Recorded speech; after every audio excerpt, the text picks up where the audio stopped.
लोगों को स्लीप नहीं आती, मतलब स्लीप डिसऑर्डर बोलते हैं जिसे, तो उसका क्या, एक तो स्ट्रेस के कारण होता होगा, बाकी ऐसा क्या है कि इंसान को नींद ही नहीं आए? देखिए एक्चुअली ना ये प्रॉब्लम जो है काफ़ी लेवल्स पे है। राइट। सबसे इम्पॉर्टेंट चीज़ देखिए क्या होता है कि स्लीप आती कैसे है। नॉर्मल नेचुरल स्लीप जो होती है वो मेलाटोनिन नाम का एक न्यूरो ट्रांसमीटर होता है ब्रेन में, उसके रिलीज़ होने से होती है। तो वो जो है वो इवनिंग के टाइम पे रिलीज़ होना स्टार्ट होता है ताकि नाइट तक आपको नींद आ जाए। प्रॉब्लम क्या है ना कि हमारा ब्रेन जो है वो सारा सन की रेस पे चलता है। तो आजकल जैसे अगर आप ज़्यादा मोबाइल यूज़ कर रहे हैं या टैबलेट यूज़ कर रहे हैं, बाकी चीज़ें यूज़ कर रहे हैं, उनमें सेम जो है वाइट लाइट, ब्लू लाइट जो है इस टाइप की चीज़ें रहती है जो नॉर्मल सनलाइट में प्रेजेंट रहती है। तो आपका ब्रेन जो है ना, अगर आप बहुत लंबे समय तक मोबाइल या सेलफोन्स यूज़ कर रहे हैं तो आपका ब्रेन कंफ्यूज रहता है कि अभी दिन हो रही है, रात हो रही है, शाम हो रहा है, क्या हो रहा है। तो उस चक्कर में क्या होता है कि मेलाटोनिन का सिक्रीशन प्रॉपर हो नहीं पाता, है ना। तो वो सबसे मेजर रीज़न है आजकल के टाइम में।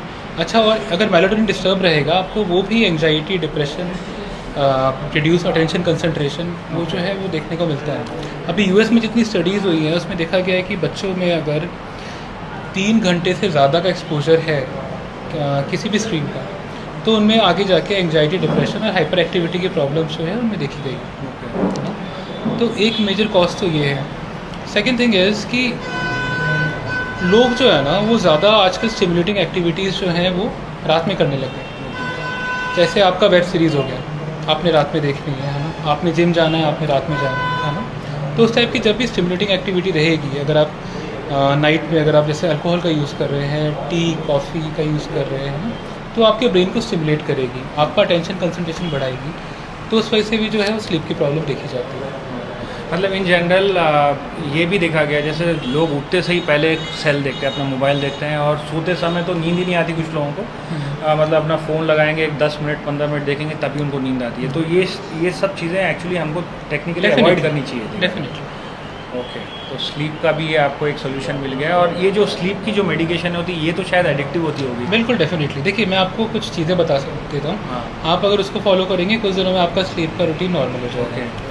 पहली बात तो क्या है कि इवनिंग में आपने कोई भी स्टिमुलेटिंग ड्रिंक नहीं लेना, नहीं लेनी है। अल्कोहल, टी, कॉफ़ी ये सब नहीं लेना है। कोई भी स्टिमुलेटिंग एक्टिविटी हो गई, अगर आपको स्लीप की प्रॉब्लम है, आपने रात को स्टिमुलेटिंग एक्टिविटी नहीं करनी है। उसका मतलब हो गया कि वेब सीरीज ये सारी चीज़ें नहीं देखनी है ना। जिम या फिर हैवी एक्सरसाइज नहीं करनी है। रात में हैवी डिनर मत लीजिए। थर्ड क्या है कि बेड का इस्तेमाल जो है वो सिर्फ सोने के लिए करना है। इसका मतलब ये है कि ऐसा नहीं हो कि अपना लैपटॉप, अपना फ़ोन, अपना खाना, या फिर आपके अगर बेडरूम में टीवी लगा है आप वो बैठ के जो है देख रहे हैं। फोर्थ चीज़ क्या है कि अगर जैसे आपने खाना वाना खा लिया, आपको नींद नहीं आ रही है, तो आप इमीडिएटली बेड पे ना जाएं। आप हॉल में बैठे हैं अपने, और वहाँ पे जो है जो भी आपको सबसे बोरिंग बुक्स लगती हैं, बाकी चीज़ें लगती हैं, आप वो चीज़ पढ़ना स्टार्ट कीजिए। धीरे धीरे आपको नींद आ जाएगी, और सिर्फ तभी बेड पे जाइए जब आपको सोना है, वैसे नहीं। और डॉक्टर साहब लास्टली कुछ अपने टिप्स जैसे रिलेटेड टू एक्सरसाइज, अब बहुत सारे आजकल हो गए, एरोबिक्स हो गया, योगा हो गया, कुछ वेट लिफ्टिंग हो गया, वॉकिंग जॉगिंग जो एरोबिक्स में जनरली आता है। तो इसमें आप क्या सजेस्ट करते हैं कि मैंने कुछ लोगों को देखा कि योगा जो करते हैं वेट लॉस तो कम होता है, बट उनको एक पीस, मतलब they get associated with themselves, मतलब एक बहुत शांति मिलती है। At the same point of time थोड़ा उसके बहुत सारे बेनिफिट भी हैं, बट वेट रिडक्शन से रिलेटेड है तो एरोबिक्स करते हैं। तो आप हेल्थ वाइज अपने मतलब लोगों को क्या संदेश देना चाहेंगे कि जो कि लोग मेंटल डिसऑर्डर से दूर रहें, जैसे मेडिटेशन प्रैक्टिस हो गया, ऐसे कुछ ऐसे टिप्स जो छोटे छोटे जो लोग ना ईजिली कर पाएँ, जो कर जानते हैं बट करते नहीं हैं, ऐसे कुछ आप मतलब अपने ऑडियंस को या फिर हमारे सोशल को, मतलब हल्द्वानी लोगों को स्पेशली बताइएगा। देखिए कैसा है ना, मैं आपको बताता हूँ कि निम्हांस बैंगलोर जो है, उसके अलावा यूरोप हो गया, यूके हो गया, यूएस हो गया, वहाँ पे स्टडीज़ हुई हैं, वो प्रूव करती हैं कि आपका mild level of anxiety, depression जो है वो चीज़ दूर करता है। उसका रीज़न क्या है कि एक्सरसाइज आप योगा एंड मेडिटेशन। ओके। उसका रीज़न क्या है ना कि देखिए जब भी आपको एंजाइटी, डिप्रेशन इस टाइप की चीज़ें होती है ना, तो क्या होता है कि आपके मसल फाइबर्स की जो बीच में जो टेंशन होती है ना वो बढ़ जाती है ना।